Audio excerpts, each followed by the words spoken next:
ആരാധിപ്പാൻ നമുക്ക് കാരണമുണ്ട്, കൈകൊട്ടി പാടാനേറെ കാരണമുണ്ട്. ആരാധിപ്പാൻ നമുക്ക് കാരണമുണ്ട്, കൈകൊട്ടി പാടാനേറെ കാരണമുണ്ട്. ഹല്ലേലൂയ ഹല്ലേലൂയ നമ്മുടെ യേശു ജീവിക്കുന്നു. ഹല്ലേലൂയ ഹല്ലേലൂയ നമ്മുടെ യേശു ജീവിക്കുന്നു. ആരാധിപ്പാൻ നമുക്ക് കാരണമുണ്ട്, കൈകൊട്ടി പാടാനേറെ കാരണമുണ്ട്. ആരാധിപ്പാൻ നമുക്ക് കാരണമുണ്ട്, കൈകൊട്ടി പാടാനേറെ കാരണമുണ്ട്. സ്തുതിക്കട്ടെ. ഹല്ലേലൂയ ഹല്ലേലൂയ ഹല്ലേലൂയ. യേശുവേ നന്ദി, യേശുവേ നന്ദി. ഹല്ലേലൂയ ഹല്ലേലൂയ. യേശുവേ മഹത്വം, ആരാധന ആരാധന. ഹല്ലേലൂയ ഹല്ലേലൂയ. യേശുവേ നന്ദി, ആരാധന. യേശുവേ മഹത്വം മഹത്വം. ഹല്ലേലൂയ ഹല്ലേലൂയ ഹല്ലേലൂയ. യേശുവേ ആരാധന. ഹല്ലേലൂയ ഹല്ലേലൂയ ഹല്ലേലൂയ ഹല്ലേലൂയ. യേശുവേ കാലുകളേറെ കുറെ വഴുതിപ്പോയെ, ചോദിച്ചത് പോലും നിനച്ചതല്ല. കാലുകൾ ഒരിക്കലും ഉയരില്ല എന്ന് നിനച്ചു. എന്റെ ദിനവുകൾ ദൈവം മാറ്റി എഴുതി, പിന്നെ കാൽ വഴുകുവാൻ ഇടവന്നില്ല.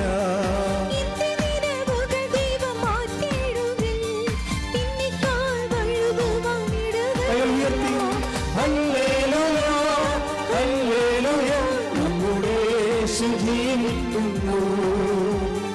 ഹല്ലേലൂയ ഹല്ലേലൂയ നമ്മുടെ യേശു ജീവിക്കുന്നു. ഹല്ലേലൂയ ഹല്ലേലൂയ നമ്മുടെ യേശു ജീവിക്കുന്നു. സ്തുതിക്കട്ടെ. ഹല്ലേലൂയ ഹല്ലേലൂയ ഹല്ലേലൂയ. യേശുവേ ആരാധന. യേശുവേ മഹത്വം മഹത്വം മഹത്വം.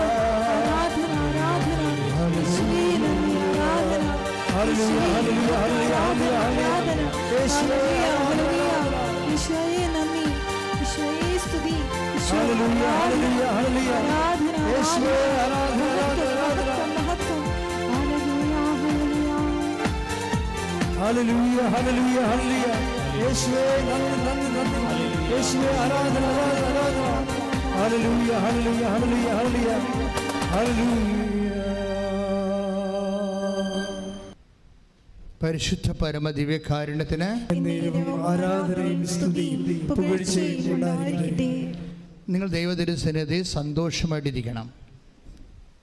സന്തോഷത്തിൻ്റെ കാരണം, പതിനായിരക്കണക്കിന് മനുഷ്യർ ജീവിതം തകർന്നപ്പോൾ അവർ ജീവിതം കണ്ടെത്തിയ ദൈവം അവർക്ക് കൈനീട്ടിക്കൊടുത്ത സ്വർഗത്തിൻ്റെ വാതിൽപ്പടിയിലാണ് നിങ്ങൾ ഇരിക്കുന്നത്. കൈയടിച്ച് ശ്രദ്ധിക്കട്ടെ. ഹല്ലേലൂയ ഹല്ലേലൂയ ഹല്ലേലൂയ ഹല്ലേലൂയ.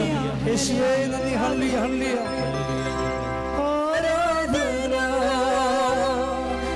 ആരാധന ആരാധന അങ്ങേയ്ക്ക് ആരാധന. ആരാധന ആരാധന ആരാധന അങ്ങേയ്ക്ക് ആരാധന. നിങ്ങൾക്ക് ഒരു ഗതിയും പരഗതിയുമില്ല, ഒരെത്തും പിടിയും കിട്ടണില്ല. മുമ്പിൽ ഖേവോസ് ആണെന്ന് വിചാരിക്കുക. ഖേവോസ് എന്ന് പറയുന്നത് എന്താ? അതായത് ആദിഭൂമിയുടെ ഒരവസ്ഥയില്ലേ? ആദിഭൂമി, കർത്താവ് ആകാശം ഭൂമി സൃഷ്ടിച്ചു. ഭൂമി രൂപരഹിതമായിരുന്നു. ആഴത്തിൻ്റെ മീതെ അന്ധകാരം വ്യാപിച്ചിരുന്നു. അപ്പോൾ ആഴമുണ്ട്, അന്ധകാരമുണ്ട്, ഒരു സംഭവം കൊണ്ട് ജലം. അപ്പോഴാണ് നമുക്ക് ഇനി മുന്നോട്ട് ആഴവും അന്ധകാരവും ജലവും പ്രളയവും ആയിക്കഴിഞ്ഞാൽ നിന്ന പട്ടത്തിന് നിൽക്കാനേ പറ്റത്തുള്ളൂ. ചിലപ്പോൾ ജലം വന്ന് നമ്മളവിടെ മുക്കി ഈ ആഴത്തിലേക്ക് വലിച്ചുകൊണ്ട് പോയെന്നും വരും. ഈ ടൈം ഭയങ്കര സീരിയസ് ടൈമാണ്. ഈ ഒരു സീരിയസ് ടൈമിലാണ് നമുക്ക് ചുറ്റും വെള്ളം കയറുകയും നമ്മുടെ ചുറ്റും അന്ധകാരം നിറയുകയും ചെയ്യുന്ന അവസ്ഥ. കടമാകാം, രോഗമാകാം, ജോലി നഷ്ടപ്പെട്ട അവസ്ഥയാകാം, പല പ്രാവശ്യം എഴുതിയ പരീക്ഷയാകാം. ഇനി എന്ത് ചെയ്യണമെന്ന് ആർക്കും അറിയാൻ പാടില്ലാതെ ഇരിക്കുകയും നമ്മൾ പലരെയും ഫോൺ വിളിച്ചിട്ട് നമ്മുടെ നമ്പരാണെന്ന് കണ്ടിട്ട് അവർ മനഃപൂർവ്വം നമ്മുടെ നമ്പർ എടുക്കാത്ത സമയം വരും. അത് നിങ്ങൾക്ക് എല്ലാവർക്കും ഫീൽ ചെയ്തിട്ടുള്ള കാര്യമാണ്. നിങ്ങളൊരു പരിങ്ങലിലാണെന്ന് കണ്ടാൽ പിന്നെ നമ്മുടെ നമ്പർ ആരും എടുക്കത്തില്ല, റിങ് ചെയ്തുകൊണ്ടിരിക്കും. അപ്പം നമ്മൾ വിചാരിക്കും റിങ് ചെയ്യുന്നുണ്ട്, ആളില്ലാഞ്ഞിട്ടായിരിക്കും എന്നല്ല. അങ്ങനെയല്ല, അയാളവിടെ ഉണ്ട്, നിങ്ങളുടെ നമ്പർ കാണാം അയാൾക്ക്. അയാൾ നമ്പർ കട്ട് ചെയ്താൽ നിങ്ങൾ അറിയാത്തതുകൊണ്ട് ന്യൂട്രായിട്ട് അയാൾ നിങ്ങളെ സ്കൂട്ട് ചെയ്യണമാണ് സംഭവം, ഒഴിവാക്കണത്.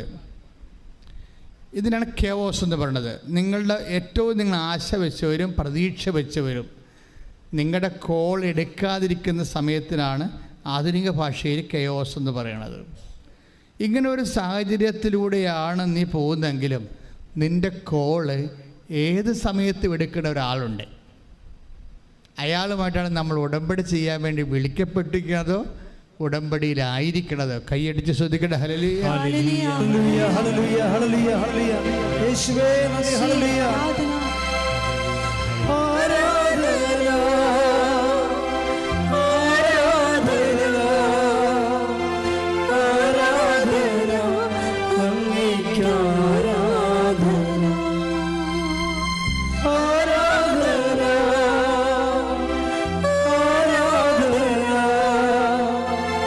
ആരാധന അങ്ങേയ്ക്ക് ആരാധന. നമ്മളെ ചോര മണക്കുന്ന ഒരു സമയമുണ്ട്, അല്ലെങ്കിൽ നമ്മളെ മൂത്രം മണക്കുന്ന ഒരു സമയമുണ്ട്, നമ്മുടെ സെക്രീഷൻസൊക്കെ നമ്മളെ മണക്കുന്ന ഒരു സമയമുണ്ട്. നമ്മളെ ആൾക്കാർ കൈകൊണ്ട് എടുക്കാൻ ബുദ്ധിമുട്ടുന്നതും നമ്മുടെ മുറിയിലോട്ട് കയറി വരാനോ നമ്മുടെ ജീവിതത്തിലൊക്കെ എത്തി നോക്കാനോ പറ്റാതെ നമ്മൾ ഒറ്റയ്ക്ക് നമ്മുടെ വിധിക്ക് വിടുന്ന ഒരു സമയമുണ്ട്. ഈ സമയമാണ് ഉടമ്പടിയുടെ സമയം. ഇതറിയണമെങ്കിൽ നിങ്ങൾ take the word of God. Ezekiel 16 അധ്യായം 4-ാമത്തെ വാക്യം വരെ. എസെക്കിയേൽ 16 അധ്യായം 4 മുതലുള്ള തിരുവചനങ്ങൾ. നീ ജനിച്ച ദിവസം നിന്റെ പൊക്കിൾ കൊടി മുറിച്ചിരുന്നില്ല. Price the Lord. നിന്നെ കുളിപ്പിച്ച് ഒന്ന് ചിന്തിച്ചു നോക്കിക്കേ. നീ ജനിച്ച ദിവസം നമ്മളെ ഇസ്രയേലിനെ കുറിച്ച് പറയണതാണ്. ദൈവത്തിൻ്റെ തിരഞ്ഞെടുക്കപ്പെട്ട എല്ലാ വിശ്വാസികളുടെയും പ്രതീകമാണ് ഇസ്രയേൽ. അറിയാമല്ലോ, ഇസ്രയേൽ എന്ന് പറയുമ്പോൾ ഒരു രാജ്യമല്ല, ദൈവത്തിൻ്റെ തിരഞ്ഞെടുക്കപ്പെട്ട ജനമെന്നാണ് അതിൻ്റെ അർത്ഥം. അത് ആരും ആകാം. ദൈവത്തിൻ്റെ സ്നേഹത്തിലേക്ക് വിളിക്കപ്പെട്ട, വിശ്വാസത്തിലേക്ക് വിളിക്കപ്പെട്ട എനിബഡി ഈസ് ഇസ്രയേൽ. അല്ല, നിങ്ങൾ പറയും ഇസ്രയേൽ അമേരിക്ക എന്ന് പറയരുത്. ഇസ്രയേൽ ബൈബിളിൽ വിശ്വാസി എന്ന അർത്ഥമേ ഉള്ളൂ. അപ്പോൾ വിശ്വാസി ജനിച്ച ദിവസം, വിശ്വാസം രൂപപ്പെട്ട് വരുന്ന, നമ്മളിൽ വിശ്വാസം രൂപപ്പെട്ട് വരുന്ന ഒരു സമയമില്ലേ. മേരി ചേച്ചി എന്ന് പറഞ്ഞൊരു ചേച്ചി ഈ ദിവസങ്ങളിൽ സാക്ഷ്യം പറഞ്ഞ്, മേരി ചേച്ചി പറഞ്ഞ ഇതാണ്: ഞാൻ വിശ്വാസത്തിലേക്ക് വന്നിട്ട് 7 വർഷമായി, പക്ഷേ എല്ലാവരും എന്നെ ഇട്ടേച്ചും പോയെന്ന്. വിശ്വാസത്തിലേക്ക് അവർ പുതുതായിട്ട് വന്നതാണ്. അതുകൊണ്ട് എൻ്റെ ആങ്ങളെ ഇട്ടേച്ചും പോയി, എൻ്റെ അപ്പ, എൻ്റെ ആങ്ങളുടെ ഭാര്യ പോലും ഞാൻ വീട്ടിൽ ചെന്നിട്ട് സംസാരിച്ചില്ല. ആങ്ങളുടെ ഭാര്യ പോലും ഞാൻ വീട്ടിൽ ചെന്നിട്ട് എൻ്റെ വീട്ടിലവരെന്നെ കയറ്റണില്ല. അതൊക്കെ വിശ്വാസം ഒരു ഇസ്രയേലായി മാറുമ്പോൾ, വിശ്വാസം രൂപപ്പെട്ട് വരുമ്പോൾ നമ്മുടെ ഉറ്റവരും ഉടയവരൊക്കെ പതുക്കെ പതുക്കെ നമ്മളെ ഇങ്ങനെ അവോയ്ഡ് ചെയ്ത് കളയും. എന്നിട്ട് എന്തിനാണ് ഈ മേരി ചേച്ചി എന്തിനാണ് ഇവരുടെ വീട്ടിൽ അവർ കയറ്റത്തില്ലായിരുന്നു? അവർ കയറ്റാതിരുന്നിട്ടും ഇവരെന്തിനാ ചെന്നതെന്നറിയാവോ? ഇവരുടെ അമ്മ കിടപ്പായി പോയായിരുന്നു. അമ്മയെ കാണിക്കത്തില്ലായിരുന്നു ഇവരെ. വൈരാഗ്യം കൊണ്ടേ സ്വന്തം അമ്മയെപ്പോലെ ഇവരെ കാണിക്കത്തില്ലായിരുന്നു. എങ്കിലും ഇവർക്ക് തോന്നി അമ്മയെ ഒന്ന് പോയി കാണാം. അമ്മ കിടപ്പായിപ്പോയി, അനങ്ങാൻ പാടില്ല, അമ്മയ്ക്ക് എഴുന്നേക്കാൻ പാടില്ല.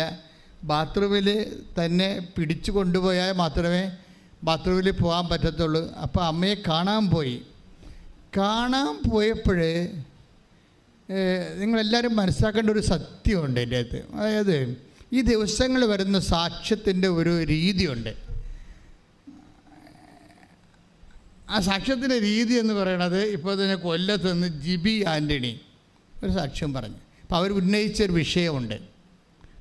ഇപ്പം ഞാൻ വയനാട്ടിലെ മേരി ചർച്ചിൽ നിന്ന് പെട്ടെന്ന് ജിബി ആൻ്റണി പോണതിൻ്റെ കാരണം സാക്ഷി ഇൻ്റർ കണക്റ്റഡാണ്. ഈ ജിബി ആൻ്റണി ഉന്നയിച്ചൊരു പ്രശ്നം, അവർ ഉടമ്പടി എടുത്ത് കഴിഞ്ഞപ്പോൾ അവരുടെ ഭർത്താവ് ഓട്ടോറിക്ഷക്കാരായിരുന്നു.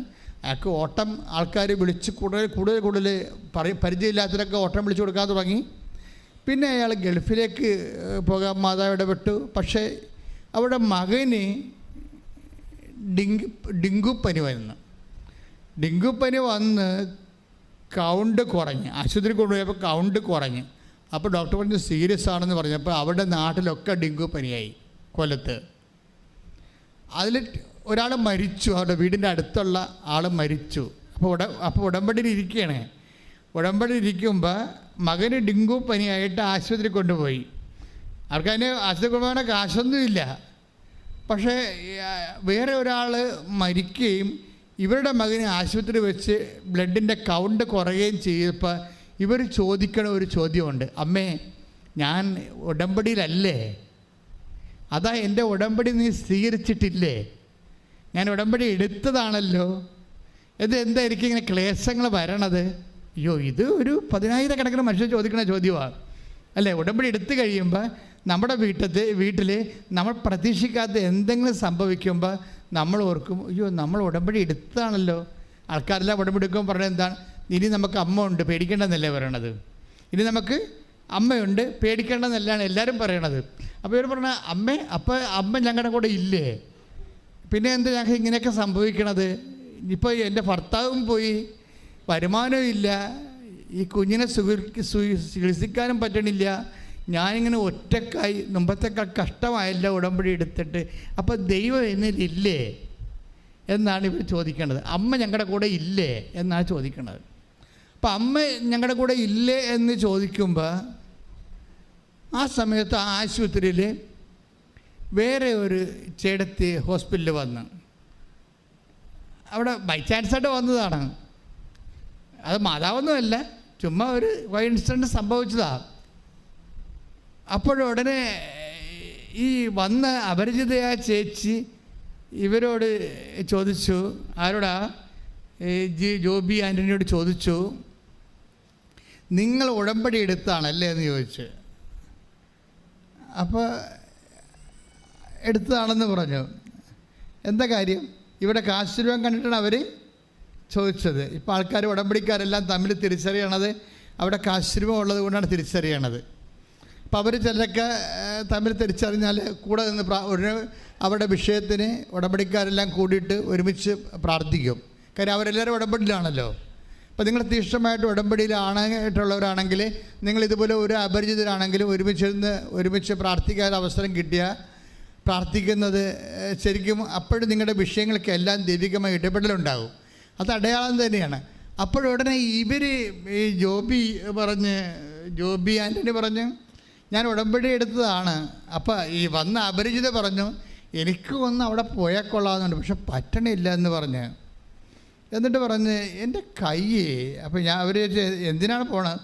അത് എൻ്റെ കയ്യേ പൊങ്ങണില്ല, കുറേ മാസങ്ങളായിട്ട് ഇത് പൊക്കിയിട്ട് ഒരു ജോലി നടക്കണില്ല, കൈ തളർന്നു പോയി. അപ്പോൾ ഉടനെ ഈ ജോബി ആൻ്റണി എന്ത് ചെയ്തറിയോ?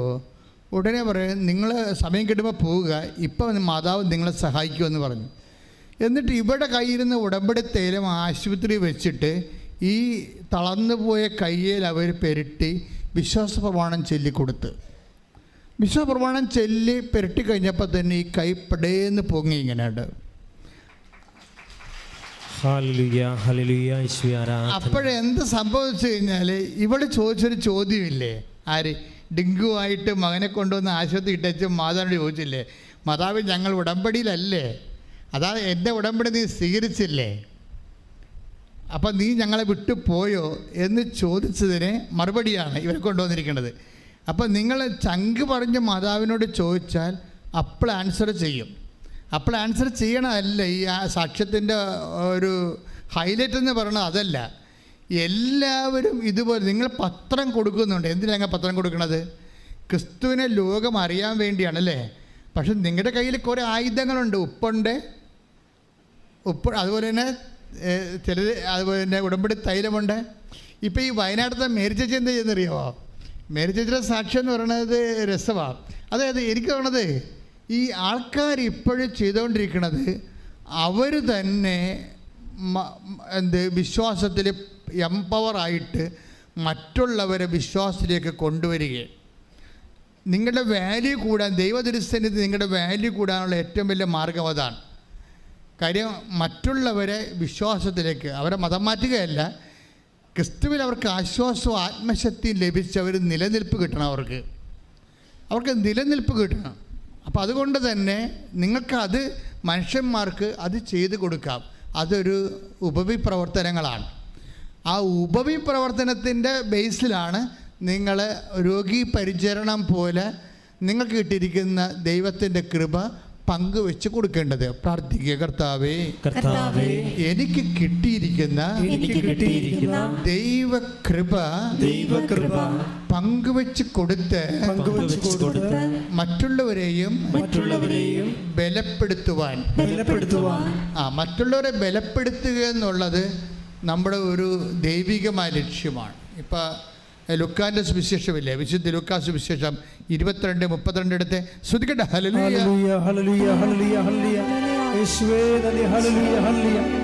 ലൂക്കാ എഴുതിയ സുവിശേഷം 22-ാം അധ്യായം 32-ാമത്തെ വാക്യം. ലൂക്കാ 22:32. എന്നാൽ നിന്റെ വിശ്വാസം ക്ഷയിക്കാതിരിക്കാൻ ഞാൻ നിനക്ക് വേണ്ടി പ്രാർത്ഥിച്ചു. നീ തിരിച്ചു വന്ന് നിന്റെ സഹോദരരെ ശക്തിപ്പെടുത്തണം. സഹോദരങ്ങളെ ശക്തിപ്പെടുത്തുക, അത് ഒരു വിശ്വാസിയുടെ അടിസ്ഥാനപരമായ ലക്ഷ്യമാണ്. അത് ആരുമാകാം. പ്രയാസത്തിലിരിക്കുന്ന എല്ലാവരും നമ്മുടെ സഹോദരങ്ങളാണ്. ക്രിസ്തുവിൽ നമ്മുടെ പ്രയാസത്തിലിരിക്കുന്ന എല്ലാവരും ക്രിസ്തുവിൽ നമ്മുടെ സഹോദരങ്ങളാണ്. അപ്പോൾ എപ്പോഴും ചെയ്യണത് എന്താണ്? നമ്മളുടെ സങ്കടം. ഇപ്പോൾ ജോബിയാനെ പറയുന്നത് എന്താണ്? ഞാൻ ഉടമ്പടി എടുത്തിട്ട് എൻ്റെ മകന് ഡെങ്കു വന്നല്ലോ, അവനൊരു ഫ്രൂട്ട്സ് വാങ്ങിച്ചു കൊടുക്കാൻ പോലും എൻ്റെ കാശിലല്ലോ, എൻ്റെ ഭർത്താവ് നാട്ടിലില്ലല്ലോ, ഞാൻ ഒറ്റക്കാണല്ലോ, എൻ്റെ ഉടമ്പടി എടുത്തിട്ട് എനിക്ക് സങ്കടമാണല്ലോ എന്നാണ് നമുക്കപ്പോൾ ഇതിങ്ങനെ ഇങ്ങനെ കിടക്കുന്ന ആൾ. എന്നിട്ട് കർത്താവ് എന്താ പറയണത്? നീ നിരാശയിൽ നീ കിടക്കരുത്, ഉടമ്പടി എടുത്ത ആൾ നിരാശയിൽ കിടക്കരുത്. എന്താണ്? നീ തിരിച്ചു വരണമെന്ന്. മനസ്സിലായില്ലേ? പത്രോസിനോട് കർത്താവ് പറയണം, നീ തിരിച്ചു വരണം. അതാണ് ലൂക്കാ 22:32. നീ തിരിച്ചു വന്നാൽ മാത്രം പോരാ, എന്തു ചെയ്യണം? നിൻ്റെ സഹോദരനെ ബലപ്പെടുത്തണം. ഒന്ന് പ്രാർത്ഥിച്ചേ. കർത്താവേ, ഉടമ്പടിയുടെ വലിയ സ്വർഗീയ ബലം ആത്മശക്തി എന്നിൽ അഭിഷേകമാകാൻ എൻ്റെ വിശ്വാസം മറ്റുള്ളവരെ ആശ്വസിപ്പിക്കുവാൻ സ്വർഗത്തിന്റെ സുവിശേഷത്തിന്റെ ഉപകരണമാക്കാൻ മറ്റുള്ളവരെ ബലപ്പെടുത്താൻ എന്നെ സുവിശേഷത്തിന്റെ ഉപകരണമാക്കണമേ. ശ്രദ്ധിക്കട്ടെ. ഹല്ലേലൂയ, ഹല്ലേലൂയ, ഹല്ലേലൂയ, ഹല്ലേലൂയ, ഹല്ലേലൂയ, ഹല്ലേലൂയ, ഹല്ലേലൂയ. യേശുവേ നന്ദി. ഹല്ലേലൂയ, ഹല്ലേലൂയ, ഹല്ലേലൂയ, ഹല്ലേലൂയ, ഹല്ലേലൂയ, ഹല്ലേലൂയ. കരങ്ങളടിച്ചുകൊണ്ട് പോകാം. ആത്മശക്തിയെ ഇറങ്ങി എന്നിൽ വാ, മഴ പോലെ പെയ്തിറങ്ങി വാ, മഴ പോലെ പെയ്തിറങ്ങി വാ. സ്വർഗീയതയെ ഇറങ്ങി എന്നിൽ വാ, മഴ പോലെ പെയ്തിറങ്ങി വാ, മഴ പോലെ പെയ്തിറങ്ങി വാ. ആത്മനദിയായൊഴുകി എന്നിരുന്നു വാ, ആത്മശക്തിയായൊഴുകി എന്നിരുന്നു വാ, ആത്മനദിയായൊഴുകി എന്നിരുന്നു വാ, ആത്മശക്തിയായൊഴുകി എന്നിരുന്നു വാ. മഴ പോലെ പെയ്തിറങ്ങി വാ, മഴ പോലെ പെയ്തിറങ്ങി വാ, മഴ പോലെ പെയ്തിറങ്ങി വാ, മഴ പോലെ പെയ്തിറങ്ങി വാ. പരിശുദ്ധ പരമദിവ്യകാരണത്തിന് ആരാധനയും സ്തുതിയും പുകഴ്ചയും ഉണ്ടായിരിക്കട്ടെ. അപ്പോഴേ ഈ കൊല്ലത്തെ ജോബി ആൻ്റണി ഇവിടെ കൈ പൊങ്ങിക്കഴിഞ്ഞപ്പോൾ അവർക്ക് മനസ്സിലായി. എന്ത് മനസ്സിലായി? ഉടമ്പടിയിൽ അവർക്ക് ഇടയ്ക്ക് ദുഃഖങ്ങളൊക്കെ ഉണ്ടെങ്കിലും ഉടമ്പടിയിലാണവർ, ദൈവം അവരെ വിട്ട് പോയിട്ടില്ല. അതൊരു അടയാളം കാണിക്കുകയാണ്. അപ്പോൾ നിങ്ങളിതുപോലെ ഈ സാക്ഷികൾക്കൊക്കെ മനസ്സിലാകണം. ഉടമ്പടി എടുത്താലും ചില സമയത്ത് ജീവിതത്തിൻ്റെ ചില സ്വാഭാവികമായ കഷ്ടപ്പാടുകൾ ഉണ്ടാകുമ്പോൾ നിങ്ങൾ ഉടനെ മതിമറന്നിട്ട് ഉടമ്പടിയിൽ ഉഴപ്പ് കാണിക്കരുത്. അങ്ങനെയാണ് പല ആൾക്കാർക്കും പണി കിട്ടിയിരിക്കുന്നത്. ദൈവം എപ്പോഴും വിശ്വസ്തനായിരിക്കും. അതായത് ഇപ്പം തിമോത്തി 2 പറയുന്ന പോലെ, ഇപ്പം 2:20 എടുത്ത്, അതായത് നമ്മൾ അവിശ്വസ്തനായിരുന്നാലും ദൈവം വിശ്വസ്തനായിട്ട് തുടരും. ശ്രദ്ധിക്കട്ടെ. ഹല്ലേലൂയ ഹല്ലേലൂയ ഹല്ലേലൂയ ഹല്ലേലൂയ യേശുവേ നന്ദി. ഹല്ലേലൂയ ഹല്ലേലൂയ ഹല്ലേലൂയ ഹല്ലേലൂയ ഹല്ലേലൂയ ഹല്ലേലൂയ യേശുവേ സ്തുതി. ഹല്ലേലൂയ ഹല്ലേലൂയ ഹല്ലേലൂയ ഹല്ലേലൂയ ഹല്ലേലൂയ യേശുവേ നന്ദി. ഹല്ലേലൂയ ഹല്ലേലൂയ ഹല്ലേലൂയ ഹല്ലേലൂയ. 2 തിമോത്തി 2-ാം അധ്യായം 13-ാമത്തെ വാക്യം. നാം അവിശ്വസ്തരായിരുന്നാലും പറഞ്ഞേ, നാം അവിശ്വസ്തരായിരുന്നാലും അവൻ വിശ്വസ്തനായിരിക്കും. ഇത് ഉടമ്പടിക്കാരെല്ലാം മനസ്സിലാക്കേണ്ട സംഭവമാണ്. അല്ല ജോബിയാനിയെ പോലെ പെട്ടെന്ന് എന്തെങ്കിലും ഒരു സംഭവം നടക്കുമ്പോൾ തന്നെ ദൈവം എന്നെ കൈവിട്ടെന്നും പറഞ്ഞ് കണ്ണാക്കേണ്ടത്. ദൈവം സ്റ്റാറ്റസ് കീപ്പ് ചെയ്യും. നമ്മളാണ് ഇത്. നമ്മളോട് പറയും നീ തിരിച്ചു വരാൻ പറയും. ദൈവമല്ല തിരിച്ചു വരേണ്ടത്. ലുക്ക 22:32 എഴുതിയിരിക്കുന്നത് എന്താണ്? ദൈവമല്ല തിരിച്ചു വരേണ്ടത്, പിന്നെന്താണ്? നീ തിരിച്ചു വരണം. നീ തിരിച്ചു വന്നിട്ട് എന്ത് ചെയ്യണം? നീ ബലപ്പെടാൻ വേണ്ടി മറ്റുള്ളവരെ ബലപ്പെടുത്തണം. മനസ്സിലായില്ലേ? ഇപ്പം നിങ്ങൾ ഉടമ്പടിയിൽ ഒരു വീണ് പോയെങ്കിലും നീ ദൈവമല്ല തിരിച്ചു വരണം. ദൈവം അവിടെ വിശ്വസ്തനായിട്ടുണ്ട്. നമ്മൾ തിരിച്ചു വരണം. തിരിച്ചു വന്നിട്ട് എന്ത് ചെയ്യണം? മറ്റുള്ളവരെ തിരിച്ചു വരിക എന്ന് വെച്ചിട്ട് എന്തിനാ? തിരിച്ചു വന്നിട്ട് നമ്മൾ പ്രാർത്ഥിച്ചുകൊണ്ട് ഇരുട്ടുമുറിയിരിക്കുകയല്ല. നമ്മളെ ബലപ്പെടാൻ വേണ്ടി മറ്റുള്ളവരെ ബലപ്പെടുത്തണം. അത് ഭയങ്കരമായ ഒരു ഫോർമുലയാണ്. നിങ്ങളിൽ പലയാളുടെ ആൾക്കാരുടെ കാര്യങ്ങൾ നടക്കാത്തത് മറ്റുള്ളവരുടെ കാര്യത്തിൽ നിങ്ങൾക്ക് 0 ഇൻട്രസ്റ്റ് ആണ്. അതാണ് പ്രശ്നം. നിങ്ങൾക്ക് താല്പര്യമില്ല. മറ്റുള്ളവർ വിശ്വാസം സ്വീകരിക്കേണ്ട കാര്യം നിങ്ങൾക്ക് താല്പര്യമില്ല. നിങ്ങളെപ്പോഴും നോക്കണം, നിങ്ങൾക്ക് IELTS പാസ്സായ, നിങ്ങളുടെ റിസൾട്ട് കൂടിയാൽ, നിങ്ങൾക്ക് വസ്തു വാങ്ങാൻ ആൾ വന്നോ, നിങ്ങൾക്ക് ലോൺ അനുഭവിക്കാൻ വല്ല മാർഗമുണ്ട്, അപ്പോൾ നിങ്ങൾ എന്ന് മാത്രമേ ചിന്തിക്കുന്നുള്ളൂ. മറ്റുള്ളവരെ ബലപ്പെടുത്തുന്നതിലൂടെയാണ്. ഇനി പച്ചക്ക് പറയാം, ഉടമ്പടി നമ്മൾ എടുക്കുന്നത് നമ്മൾക്ക് വേണ്ടിയും മറ്റുള്ളവർക്ക് വേണ്ടിയും കൂടിയാണ്. അതാണ് എൻ്റെ വിഷയം. നമ്മൾ ഉടമ്പടി എടുക്കുന്നത് എന്തിനാണ്? നമുക്ക് വേണ്ടി മാത്രമല്ല, മറ്റുള്ളവരെ ബലപ്പെടുത്താൻ പ്രാർത്ഥിക്കുക. കർത്താവേ, എൻ്റെ ഉടമ്പടിയിലൂടെ ഞാൻ മറ്റുള്ളവരെയും ബലപ്പെടുത്താൻ എനിക്ക് പ്രത്യേക ആത്മശക്തി നൽകണമേ. എനിക്ക് പ്രത്യേക ആത്മശക്തി നൽകണമേ. അത് ആത്മശക്തി വേണമല്ല. കാര്യം വെച്ച് കഴിഞ്ഞാൽ ആത്മശക്തി ഇല്ലെങ്കിൽ ഇപ്പം തന്നെ വയനാട്ടിലെ മേരിച്ചേച്ചി എന്താ വീട്ടിൽ നിന്ന് ഇറക്കി വിട്ടവരെ അമ്മ ക്ഷീണമായിട്ട് പോലും ആങ്ങളെ കാണിക്കത്തില്ലെന്ന് പറഞ്ഞിരിക്കുകയാണ്. അങ്ങനെയുള്ള സമയത്ത് ആങ്ങളവിടെ ഇല്ലാത്ത തക്കം നോക്കിയാണ് ഇവർ വീട്ടിൽ പ്രവേശിക്കണത്. സ്വന്തം അമ്മേനെ കാണാനാണ് ചെയ്യണത്. അവിടെ ചെന്നപ്പോൾ നാത്തൂൻ പറഞ്ഞ് അമ്മ എഴുന്നേക്കത്തില്ല. അമ്മ എഴുന്നേറ്റിട്ട് മാസങ്ങളായി ബാത്റൂമിൽ പോകാൻ സമയത്ത് പിടിച്ചോണ്ട് പോകണമെന്ന്. അപ്പോൾ നാത്തൂൻ ഇവർക്കൊരു കാപ്പി എടുക്കട്ടെന്ന് പറഞ്ഞുകൊണ്ട് അടുക്കളയിൽ പോയ സമയത്ത് രഹസ്യത്തിൽ ഇവർ ഉടമ്പടി തൈലം എടുത്തിട്ട് അമ്മയുടെ നെറ്റി കുറിച്ചിടും. വിശ്വപ്രമാണം ചൊല്ലി ഇവർ നോക്കി നിൽക്കുമ്പോൾ കുറേ സമയത്ത് കഴിയുമ്പോൾ അമ്മ തന്നെ എഴുന്നേറ്റ് എന്നെ കാണാം. എനിക്ക് തോന്നുന്നത് ഇപ്പോൾ 2024 ആയപ്പോൾ ഉടമ്പടിയിലൂടെ ദൈവം വേറെ ഒരു ഫേസിലേക്ക് ഇതിനെ കൊണ്ടുപോവുകയാണ് ശരിക്കും.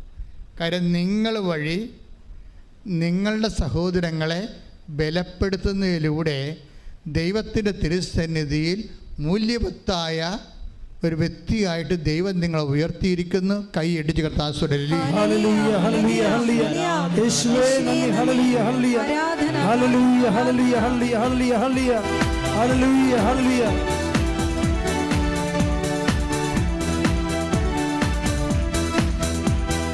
കഴുകനെ പോലെ ചിറകടിച്ചുയരാൻ തളർന്നു പോകാതെ ബലം ധരിച്ചോടുവാൻ.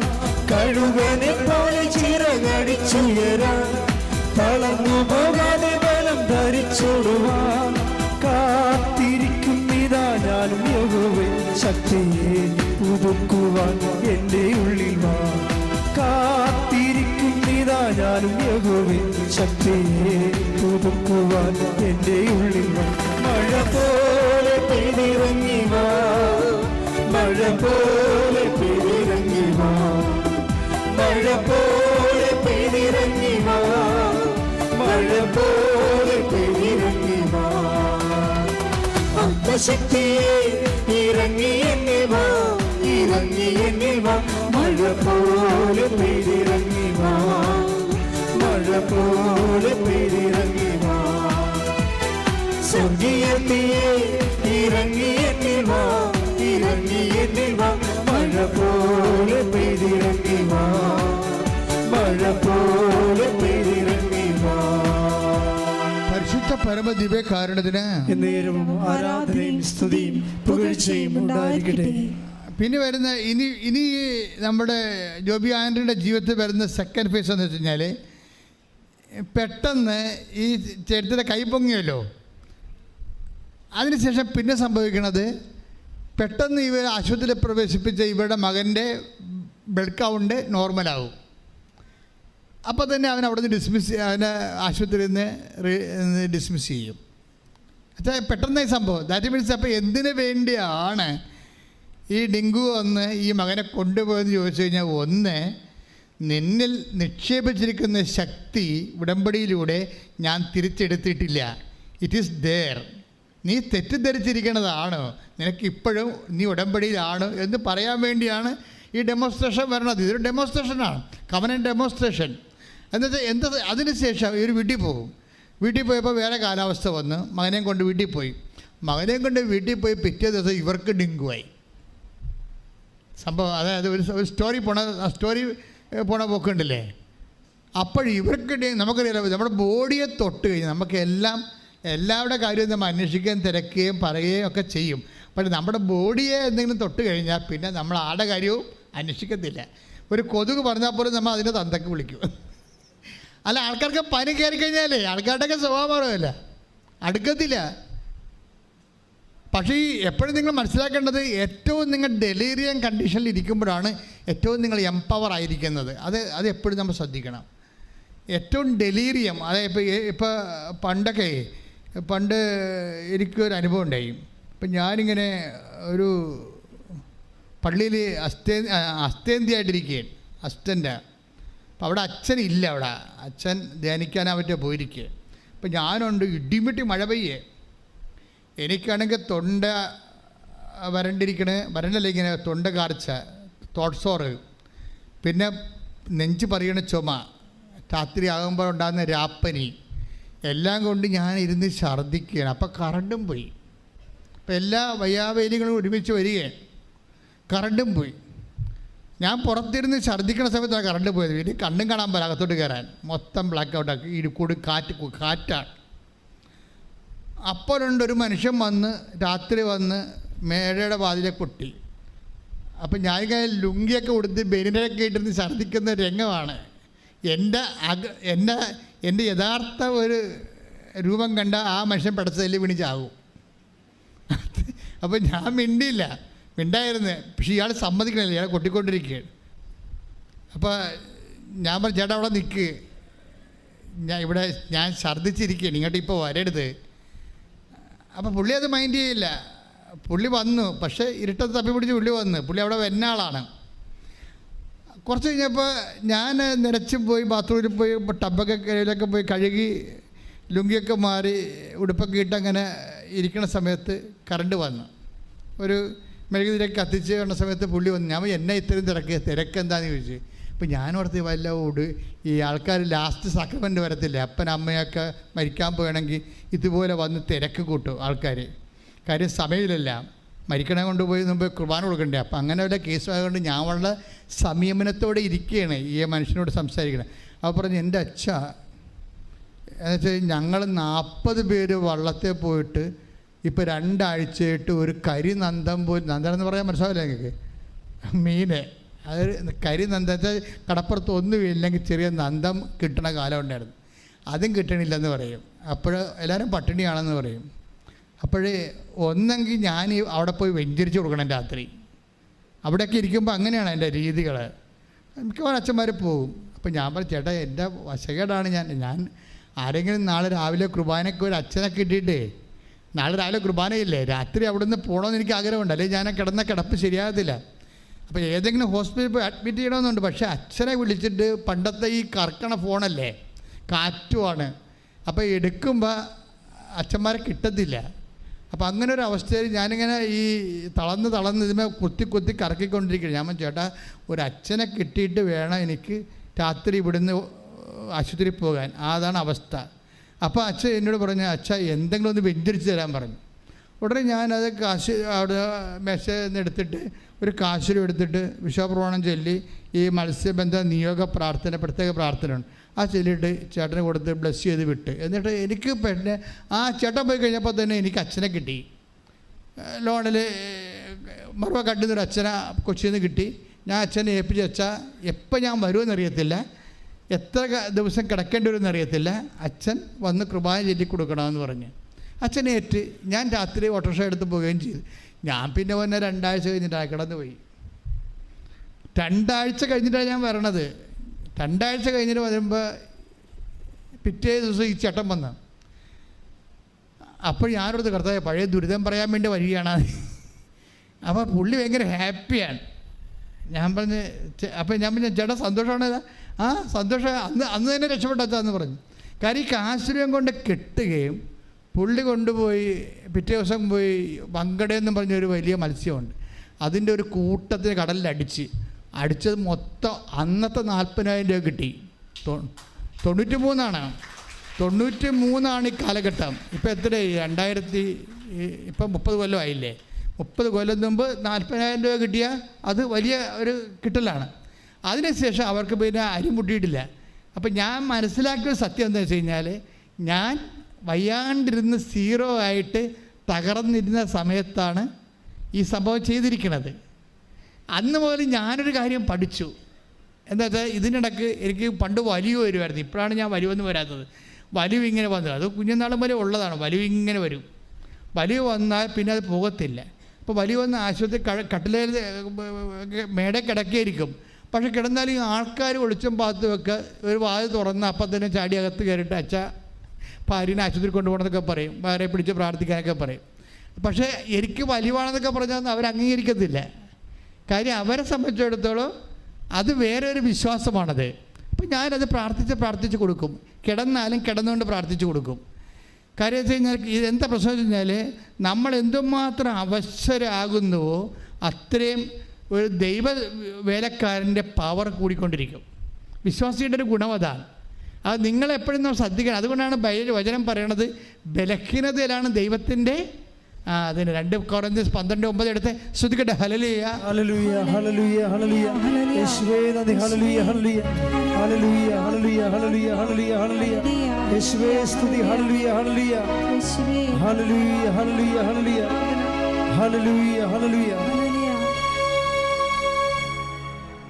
2 കൊരിന്തോസ് 12-ാം-അധ്യായം 9-ാമത്തെ എന്നാൽ അവിടുന്ന് എന്നോട് അരുൾ ചെയ്തു. പറഞ്ഞേ, എന്നാൽ അവിടുന്ന് എന്നോട് അരുൾ ചെയ്തു. ഏറ്റു പറഞ്ഞേ, എന്നാൽ അവിടുന്ന് എന്നോട് അരുൾ ചെയ്തു, നിനക്കെന്റെ കൃപ മതി. നിനക്കെന്റെ കൃപ മതി. എന്തെന്നാൽ ബലഹീനതയിലാണ് എന്റെ ശക്തി പൂർണ്ണമായി പ്രകടമാകുന്നത്.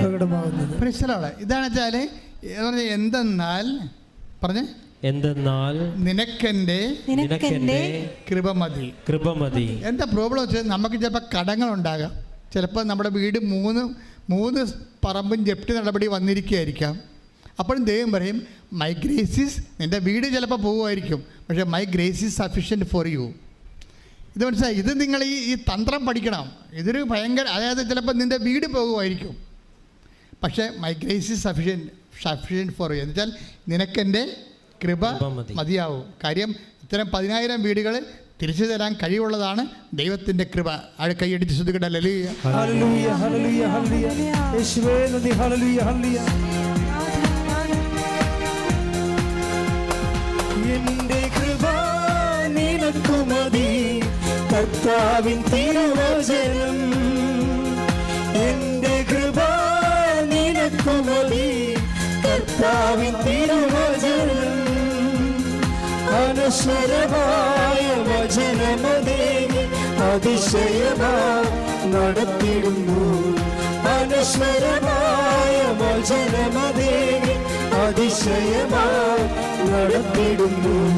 കൃപയാലേ കൃപയാലേ കൃപയാൽ അനുദിനവും, കൃപയാലേ കൃപയാലേ കൃപയാൽ അനുദിനവും. പരിശുദ്ധ പരമ ദിവ്യകാരുണ്യത്തിന് ആരാധനയും സ്തുതിയും പുകഴ്ചയും ഉണ്ടായിരിക്കട്ടെ. അതുകൊണ്ട് എൻ്റെ മക്കൾ മനസ്സിലാക്കേണ്ട ഒരു വിഷയമുണ്ട്. നിങ്ങളെ പ്രാർത്ഥിക്കേണ്ട സബ്ജക്റ്റ് ഞാൻ പറഞ്ഞുതരാം. നിങ്ങളെ പ്രാർത്ഥിക്കേണ്ടത് ക്ലേശകാലത്ത് മിനിമം കൃപ നിലനിർത്തി കിട്ടാൻ വേണ്ടി പ്രാർത്ഥിക്കണം. മനസ്സിലായില്ലേ? ക്ലേശകാലം എന്ന് പറഞ്ഞത് അത് ബിബ്ലിക്കലി സ്പീക്കിംഗ് ടെമ്പററി ടൈമാണത്. ഒരു കുറച്ച് കാലമേ ഉണ്ടാകത്തുള്ളത്, അതങ്ങനെ മാറിപ്പോവും. ദൈവം ഒരിക്കലും എപ്പോഴും നമ്മളിങ്ങനെ ഇട്ട് കഷ്ടപ്പെടുത്തതില്ല. ഇപ്പോൾ ഏത് ടൈം വരും, നിങ്ങളുടെ വിശ്വാസത്തെ ഉജ്ജ്വലിപ്പിക്കും, നിങ്ങളുടെ വിശ്വാസ കൈമാറ്റത്തെ പ്രജ്വലിപ്പിക്കും. എന്നിട്ട് അതിൻ്റെ ഡ്യൂട്ടി പൂർത്തിയാക്കിയിട്ട് ആ കാലം മാറിപ്പോവും. പിന്നെ നിങ്ങളുടെ എംപവറിങ്ങിൻ്റെ കാലം വരും. പക്ഷേ ഈ ക്ലേശകാലത്ത് മര്യാദയ്ക്ക് കൈകാര്യം ചെയ്യാൻ പറ്റുന്നില്ലെങ്കിൽ നമ്മൾ അവിശ്വസ്തരായിട്ട് മാറും. ഈ ക്ലേശകാലത്തിൻ്റെ ഉദ്ദേശം നമ്മുടെ ഫിഡലിറ്റി ചെക്ക് ചെയ്യുകയാണ്. നമ്മുടെ കപ്പാസിറ്റി, നമ്മളുടെ ഒരു ആധ്യാത്മിക കപ്പാസിറ്റി എപ്പോഴും ഇങ്ങനെ ചെക്ക് ചെയ്തുകൊണ്ടിരിക്കും. കാര്യം കൃപയെന്ന് പറഞ്ഞാൽ എന്താണ്? 2 Corinthians 12:9 അനുസരിച്ചുകൊണ്ട് ശക്തിയാണ്. ദൈവത്തിൻ്റെ ശക്തിയാണ്. ഈ ശക്തി ബൈബിളിലെ കപ്പാസിറ്റി എന്ന് പറയും, കഴിവാണ്. ദൈവം നോക്കുന്ന ഒരു മനുഷ്യൻ്റെ കഴിവ് എന്താണ്? അത് മസിൽ പവറാണോ, മണി പവറാണോ, പാർട്ടി പവറാണോ, അല്ലെങ്കിൽ അങ്ങനെയുള്ള പവറൊന്നും ദൈവം അംഗീകരിക്കണില്ല. കാര്യം എന്താണ്? അത് എപ്പോഴായാലും യൂസ് ആൻഡ് ത്രോയാണ്. പോകാതെ നിൽക്കണത് ഈ ഗ്രേസ് പവറാണ്. ഗ്രേസ് ഒരു പവറാണ്. അപ്പം അതുകൊണ്ട് എപ്പോഴും നമ്മൾ ഒരു ക്ലേശകാലം വന്ന് ടാപ്പിംഗ് ടൈം എന്ന് പറയും. ഇപ്പോൾ റബ്ബറില്ലേ, റബ്ബറിനൊരു ടാപ്പിംഗ് ടൈമുണ്ട്. അപ്പോൾ അതുപോലെ തന്നെ നമ്മൾ ടാപ്പിംഗ് ടൈം കഴിയുമ്പോൾ നമ്മളത് കടും വെട്ടിന് കൊടുക്കും. പക്ഷേ ടാപ്പിംഗ് ടൈം എന്ന് പറയുന്നത് നമ്മളെ സംബന്ധിച്ചുള്ള ടാപ്പിംഗ് ടൈം എന്ന് പറയുന്നത് എന്താണ്? കത്തി കൊണ്ട് മുറിക്കണ സമയം അല്ലേ? വെളുപ്പിന് 3 മണിക്ക് തൊട്ട് മുറിക്കാൻ തുടങ്ങത്തില്ലേ? മുറിച്ചിക്കണ സമയത്ത് അവിടുന്ന് പാലിറ്റ് വീഴും. 10 മണിക്ക് വന്ന് ആ പാല് ചെട്ട് അവരെടുത്തുകൊണ്ട് പോകും. ഇതാണ് ടാപ്പിംഗ് ടൈം എന്ന് പറയുന്നത്. അതിലെ മുറിവിലാണ് വന്നത് അത്. ഇതുപോലെ ക്ലേശകാലം എന്ന് പറയുന്നതാണ് കൃപയുടെ ടാപ്പിംഗ് ടൈം എന്ന് പറയുന്നത്. ക്ലേശകാലമാണ്.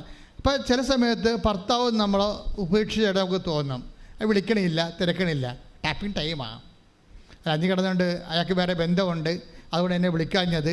ഇനി വീട്ടുകാരെ വിളിച്ചിട്ട് നിങ്ങളുടെ അമ്മായിയമ്മോട് പറയും നിങ്ങളുടെ വളർത്തത് വർഷമാണ്, മകൻ കണ്ട പെണ്ണുങ്ങളുടെ കൂടെയാണെന്നൊക്കെ പറയും. ഇല്ലാത്ത ഊള ഡയലോഗൊന്നും ഫിറ്റ് ചെയ്യരുത്.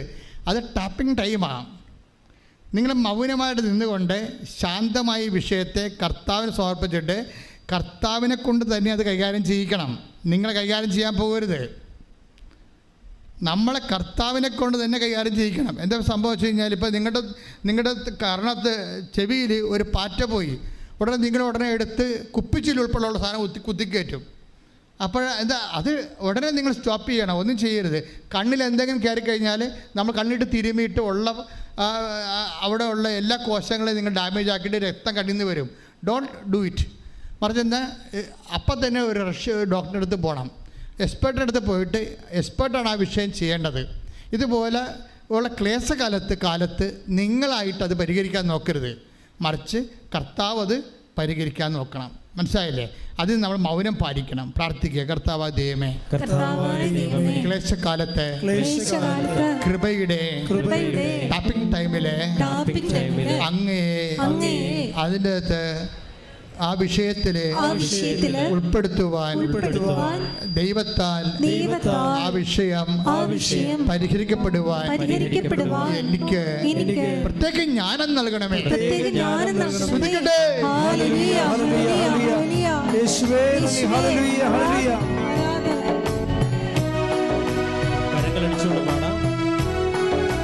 ക്ലേശകാലത്ത്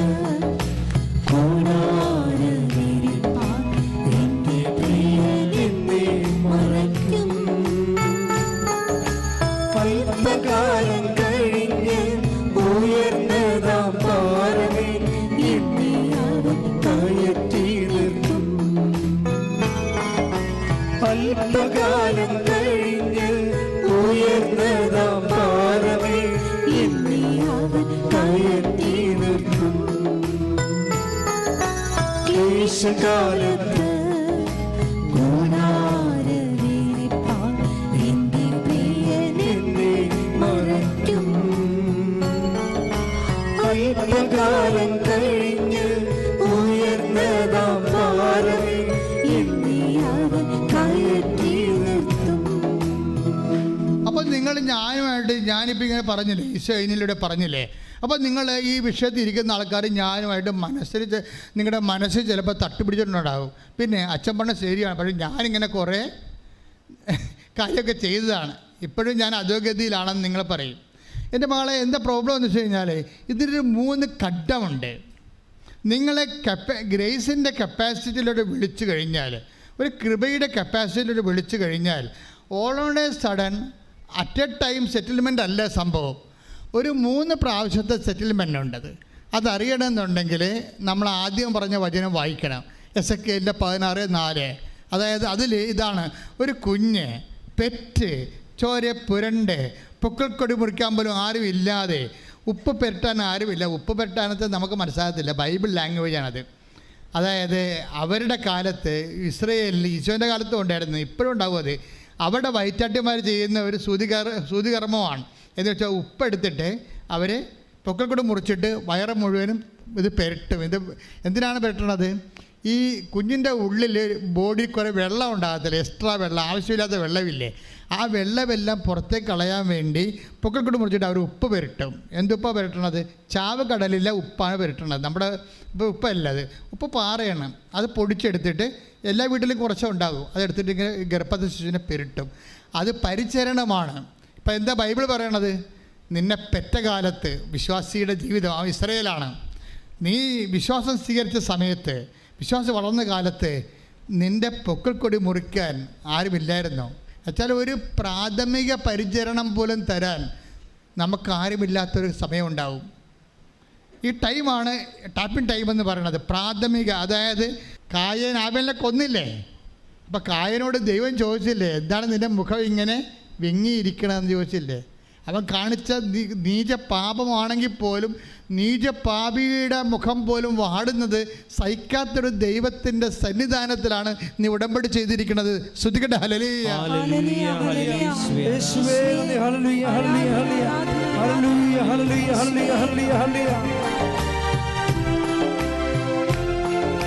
ക്ലേശകാലത്ത് എന്റെ പ്രിയനെ മറയ്ക്കും. അല്പകാലം കഴിഞ്ഞ് ഉയർന്നതാം പാറമേ എന്നെ അവൻ കയറ്റി നിർത്തും.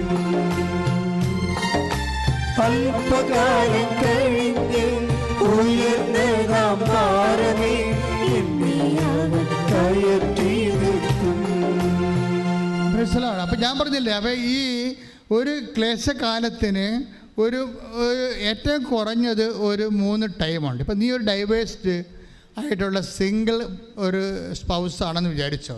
നിൻ്റെ ഭർത്താവ് നിന്നെ വിളിക്കണില്ല, അല്ലെങ്കിൽ നിൻ്റെ ഭാര്യ നിന്നെ ഇട്ടിട്ട് പോയി, നിൻ്റെ കുഞ്ഞുങ്ങളെ, അവൾ യൂറോപ്പിൽ പോയി, അവൾ നിൻ്റെ ഫോൺ എടുക്കണില്ല, ഒരു കാലഘട്ടമാണെന്ന് വിചാരിച്ചോ. അപ്പോൾ ഇങ്ങനെ പല കാര്യങ്ങൾ കഴിയുമ്പോൾ ചിലപ്പോൾ ഭാര്യ വീട്ടുകാർ നമ്മളോട് ഉടക്കമുണ്ടാകും. അപ്പോൾ പിന്നെ ചിലപ്പോൾ നിൻ്റെ കടക്കാർ നീയായിട്ട് ഉടക്കമുണ്ടാകും. ചിലപ്പോൾ നിൻ്റെ ഷെയർ ഹോൾഡേഴ്സ് ഇഷ്യൂ ഉണ്ടാകും. എൻ്റെ മക്കളെ, എൻ്റെ ദൈവവേദലെ, ഇങ്ങനെ ഉള്ള ഓരോ കാലഘട്ടത്തിലും നീ ഇപ്പം തന്നെ ഈ ജോബി ആൻ്റണി എന്താ, അവളുടെ മകൻ സുഖപ്പെട്ട് വീട്ടിൽ വന്നപ്പോൾ നമ്മൾ ഓർത്ത് തീർന്ന്, അവളുടെ കൂടെ കർത്താവ് പ്രവർത്തിച്ചല്ലോ. അപ്പോൾ ഒക്കെ മനസ്സിലായി, അവിടെ മകന് സുഖപ്പെട്ട്, അപ്പോൾ എല്ലാം ക്ലോസായി, ഇനിയിപ്പോൾ സന്തോഷമായെന്ന് വിചാരിച്ചാൽ വീട്ടിൽ വന്നപ്പോഴുണ്ടേ ഇവക്ക് ഡെങ്കു പനിയായി. അപ്പോൾ എന്നാ പറയണത്? മകൻ അപ്പുറത്ത് ആശുപത്രിയിൽ കൊണ്ടുവന്ന് കിടപ്പുണ്ട്, മകളും കിടപ്പുണ്ട്, ഭർത്താവ് നാട്ടിലില്ല, ഭാര്യ ഉള്ള ഇവക്ക് ആരുമില്ല, നോബടി. ഇവക്ക് ഡെങ്കു പനിയായി. അത് മുഴുവനും ഈ അസ്ഥി മുഴുവനും കഴിച്ചു വിടുന്ന അവസ്ഥയായി. അതായത് ഭക്ഷണം പോലും കിട്ടാത്തൊരവസ്ഥയായി. അപ്പോൾ ഇവിടെ അമ്മയോട് ചോദിച്ചു, അമ്മേ പൂർണ്ണമായിട്ട് എന്നെ ഇങ്ങനെ ഒഴിവാക്കിയ, എനിക്കിപ്പോൾ ആരുമില്ലാണ്ടായല്ലോ, ഒരു ഫ്രൂട്ട്സ് വാങ്ങിച്ച് കഴിക്കാൻ പോലും എനിക്ക് പൈസ ഇല്ല, ഞാൻ കിടന്ന് ചത്തുപോകും. പക്ഷേ എന്താ നമ്മൾ ഉടമ്പടി എടുക്കുമ്പോഴുള്ള ഗുണമെന്ന് പറഞ്ഞാൽ ഇങ്ങനെ കിടപ്പ് ചത്തുപോകുമെന്ന് പറയാൻ നമുക്കൊരാളുണ്ട്. പ്രീഡില്ലേ? നമ്മളെ ഇതുപോലെ പണ്ട് നമുക്ക് സംസാരിക്കാൻ പറ്റത്തില്ലായിരുന്നു, ആരുമില്ലല്ലോ സംസാരിക്കാൻ ഉറപ്പായിട്ട്. ഇന്നിപ്പോൾ ഉടമ്പടി എടുത്തു കഴിഞ്ഞപ്പോൾ അധികാരപൂർവ്വം അവകാശപൂർവ്വം അവർ സംസാരിക്കാൻ അവർക്ക് ആളുണ്ട്. രാത്രി അമ്മേ എൻ്റെ അവസ്ഥ കണ്ടില്ലേ എന്ന് ചോദിച്ച് ഞാൻ ഇങ്ങനെ കിടന്ന് തീരുകയാണെന്ന് പറഞ്ഞില്ല. രാവിലെ എഴുന്നേറ്റ് ഇവിടെ കൂടായിട്ട് ജോലി ചെയ്യുകയാണ്. ഒരു 2-3 മണിക്കൂർ കഴിഞ്ഞപ്പോഴാണ് ഇവൾ ഓർത്തത്, എടാ എനിക്ക് ഡെങ്കുപ്പനി ആയിരുന്നില്ല എന്ന്. ആ രാത്രി ആ സംഭവം എടുത്ത് അമ്മ മാറ്റി, ആ രാത്രി തന്നെ. എന്ന് വെച്ച് കഴിഞ്ഞാൽ നമ്മൾ ഒരു പരീക്ഷണത്തിലൂടെ പോകുമ്പോൾ എപ്പോഴും കൈയിരിക്കണ ബാറ്റൺ പോകാതെ, നിങ്ങൾ ശീക്കരം ഓടാൻ നിങ്ങൾക്ക്, പക്ഷെ കൈയിരിക്കണ ബാറ്റൺ പോകാതിരിക്കാൻ നോക്കണം. ഇത് റിലേ കളിയാണ്. വിശ്വാസം ഒരു റിലേ റണ്ണാണ് ശരിക്കും പറഞ്ഞാൽ. അവിടുത്തെ മെയിൻ സംഭവം നിങ്ങളുടെ സ്പീഡ് മാത്രമല്ല, കൈയിരിക്കണ ബാറ്റനാണ്. ബാറ്റൺ എന്താണ്? നിങ്ങളുടെ വിശ്വസ്തതയാണ്. ഉടമ്പടിയിലുള്ള ബാറ്റർ എന്ന് പറഞ്ഞാൽ എന്താണ്? വിശ്വസ്തതയാണ്. വിശ്വസ്തത തെറിപ്പിച്ച് കളയുന്ന രീതിയിലുള്ള പല അനുഭവങ്ങളും ദൈവം നമുക്ക് മനഃപൂർവ്വം തരുന്നത് യു ആർ ഇൻ ടെസ്റ്റിംഗ് ടൈമാണ്. ദൈവത്തിന് പണ്ട് മുതലുള്ള പരിപാടിയാണ്. യേശു ക്രിസ്തുവിനെ ആണെങ്കിൽ പോലും ദൈവം ടെസ്റ്റ് ചെയ്തേ എടുക്കത്തുള്ളൂ. മനസ്സിലായ? അല്ലെങ്കിൽ പിന്നെ കർത്താവിൻ്റെ മരുഭൂമിയുടെ പരീക്ഷ ദൈവത്തെ ഒഴിവാക്കാൻ പറ്റത്തില്ലേ? ഒഴിവാക്കത്തില്ല. ദൈവം സത്യമായത് കാരണം ഫേക്കായിട്ടുള്ള ഒരു ഫെയ്ത്ത്ഫുൾ എടുക്കത്തില്ല.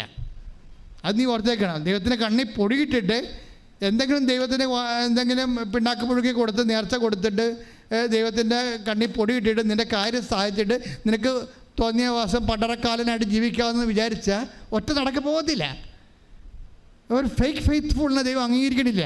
അതുകൊണ്ട് നീ ഫേക്ക് അല്ല എന്നുള്ളത് ദൈവതിരുസന്നിധിയിൽ സ്ഥാപിക്കാനുള്ള അവസരങ്ങൾ ദൈവം തരുന്നത് സഹനത്തിൻ്റെ രീതിയിലായിരിക്കും. പ്രാർത്ഥിക്കുക, കർത്താവ് ദൈവമേ, എൻ്റെ വിശ്വസ്തതയെ നീ ശോധന ചെയ്യുമ്പോൾ അന്തർജ്ഞാനത്താല് അത് മനസ്സിലാക്കി വിശ്വസ്തത കൈമോശം വരാതെ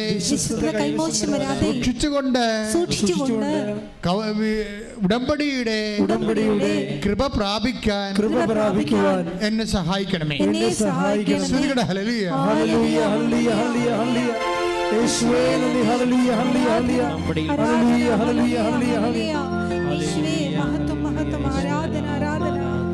ഉടമ്പടി പ്രാർത്ഥനയിൽ ഉടനടി പരിഹാരമേകം. ഉടമ്പടി പ്രാർത്ഥനയിൽ ഉടനടി പരിഹാരമേകം. അവൻ പറയുന്നതും ചെയ്തിടുകിൽ ജീവിതം ധന്യമായി തീർന്നിടും.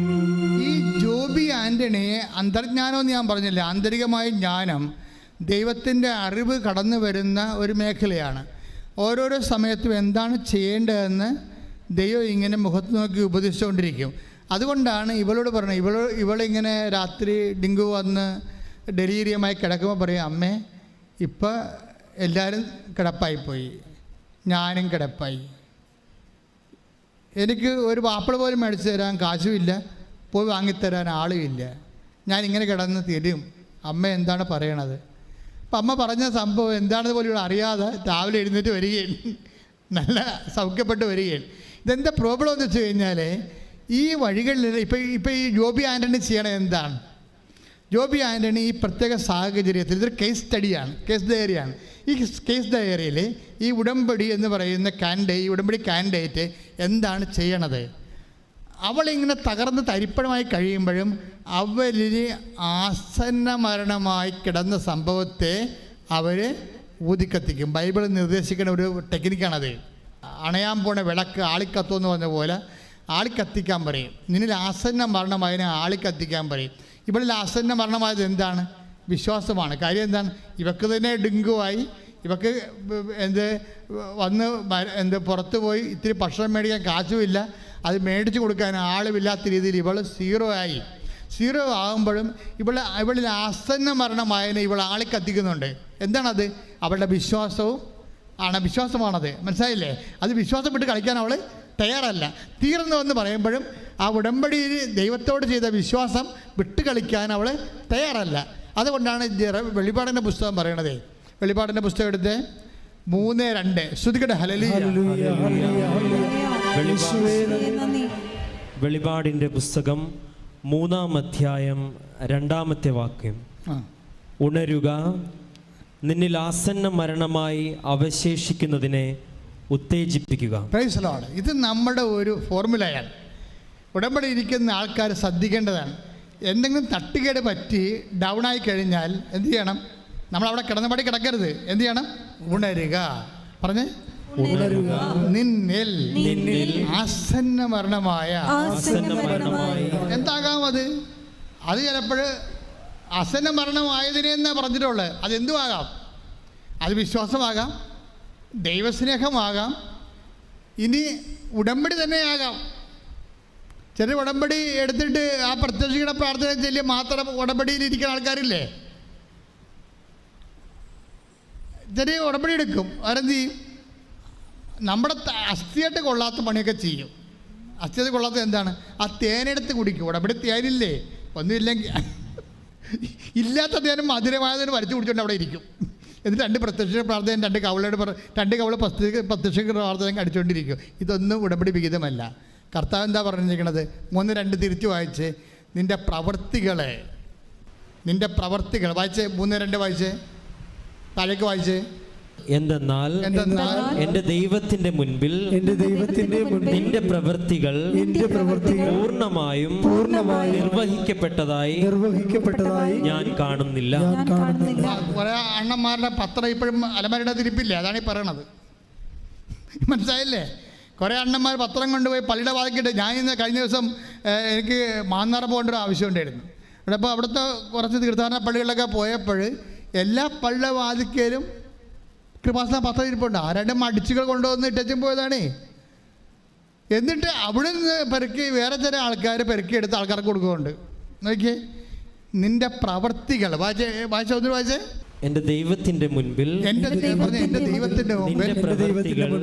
നിന്റെ പ്രവർത്തികൾ പൂർണ്ണമായും നിർവഹിക്കപ്പെട്ടതായി ഞാൻ കാണുന്നില്ല. ദൈവം നോക്കണ കാര്യമാണ്, അല്ലാതെ കാണുന്നില്ലെന്ന് പറഞ്ഞ കാര്യം എന്താ? ദൈവം നിങ്ങളുടെ പ്രവൃത്തികളെ നോക്കുന്നുണ്ടെന്ന് അതിൻ്റെ അർത്ഥം. അത് പൂർണ്ണമായി നിർവഹിച്ച് കാണുവേ. വല്ലതൊക്കെ ചിലക്ക് ദൈവത്തിൻ്റെ കണ്ണിൽ പൊഴിടാൻ വേണ്ടി എന്തെങ്കിലുമൊക്കെ ചെയ്ത് കാണും. പൂർണ്ണമെന്ന ദൈവം പറഞ്ഞിരിക്കണത്. എന്താ പറയണത്? ദൈവത്തിൻ്റെ മുമ്പിൽ ദൈവത്തിൻ്റെ മുമ്പിൽ നിന്റെ പ്രവർത്തികൾ പൂർണ്ണമായും നിർവഹിക്കപ്പെട്ടതായി ഞാൻ കാണുന്നില്ല. ഉടമ്പടി പുതുക്കാൻ വന്നവർ ഇത് കൃത്യമായിട്ട് കേൾക്കണം. ഇത് ഉടമ്പടി പുതുക്കാൻ വേണ്ടി വന്നിരിക്കുന്ന 90% ആൾക്കാരോടും ദൈവം പറഞ്ഞ ഇതാണ്. എന്താണ്? ദൈവത്തിൻ്റെ മുമ്പിലെ നിന്റെ പ്രവർത്തികൾ പൂർണ്ണമായി നിർവഹിക്കപ്പെട്ടതായി ഞാൻ കാണുന്നില്ല. കാണുന്നില്ലെന്ന് പറഞ്ഞ അർത്ഥം എന്താണ്? ഞാനത് നോക്കിക്കൊണ്ടിരിക്കുകയാണെന്ന് എൻ്റെ അർത്ഥം. നിന്റെ പ്രവർത്തികളെ ഞാൻ നോക്കിക്കൊണ്ടിരിക്കുകയാണ്. അത് നിർവഹിക്കപ്പെടുന്നുണ്ട്, അക്കാര്യം വേണ്ടിയൊക്കെ ഓക്കാനിക്കുന്നുണ്ട്. പക്ഷെ അത് പൂർണ്ണമായി സത്യസന്ധമായി അത് ചെയ്യണമല്ലോ, ഉടമ്പടി എടുത്തതല്ലേ എന്ന് വിചാരിച്ചുകൊണ്ട് എന്തെങ്കിലും കാട്ടിക്കൂട്ടി ഒപ്പിച്ചുണ്ടാക്കുന്ന രീതിയിലുള്ള ഒരു ഉഡായിപ്പ് പരിപാടിയാണ് നിൻ്റെ പ്രവൃത്തിയിലുള്ളത്. അതുകൊണ്ടാണ് പറയണത് നിൻ്റെ പ്രവൃത്തികൾ ദൈവത്തിന്റെ തിരുസന്നിധിയിൽ പൂർണ്ണമായി നിർവഹിക്കുന്നതായി ഞാൻ കാണുന്നില്ല. കർത്താവേ, പ്രവർത്തികളെ അങ്ങയുടെ തിരുസന്നിധിയിൽ പൂർണ്ണമായി നിർവഹിക്കാൻ എനിക്ക് പ്രത്യേക അഭിഷേകം നൽകണം. യേശുവേ നന്ദി. ഹല്ലേലൂയ ഹല്ലേലൂയ ഹല്ലേലൂയ ഹല്ലേലൂയ യേശുവേ ഹല്ലേലൂയ ഹല്ലേലൂയ ഹല്ലേലൂയ ആരാധന. യേശുവേ ആരാധന ആരാധന ആരാധന ആരാധന ആരാധന യേശുവേ ആരാധന ആരാധന ആരാധന യേശുവേ ആരാധന